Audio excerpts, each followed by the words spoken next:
హరే కృష్ణ. తిరుప్పావై 6వ రోజు 6వ పాశురం.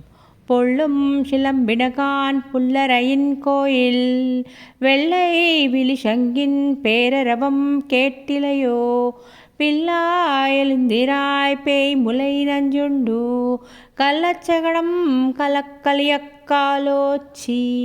வெள்ளத்தரவில் துயில மறந்த வித்தினை உள்ளத்து கொண்டு முறிவர்களலும் யோகிகளும் மெல்லவெழுந்த அறியன்ற பேரரவம் உள்ளம் புகுந்து కుళిరిందేలోర్ ఎంబావాయ్ ఆండాళ్ తిరువడగలే శరణం. ఓ సఖులారా, పక్షుల కూతలు వినబడటం లేదా? గరుడధ్వజుని ఆలయం నుండి శంఖపు ధ్వని వినబడటం లేదా?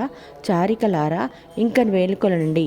పూతన స్తనముల నుండి విషాన్ని త్రాగి కపట శకటాసురుని సంహరించి పాల సముద్రంలో ఆదిశేషుని పైన పవ్వలించిన ఆ పరమాత్మను హరి హరి అని మునులు యోగులు కీర్తిస్తూ పాడుతుండగా మన హృదయాలన్నీ కదిలి ఆహ్లాదంతో తేలియాడుతున్నాయి.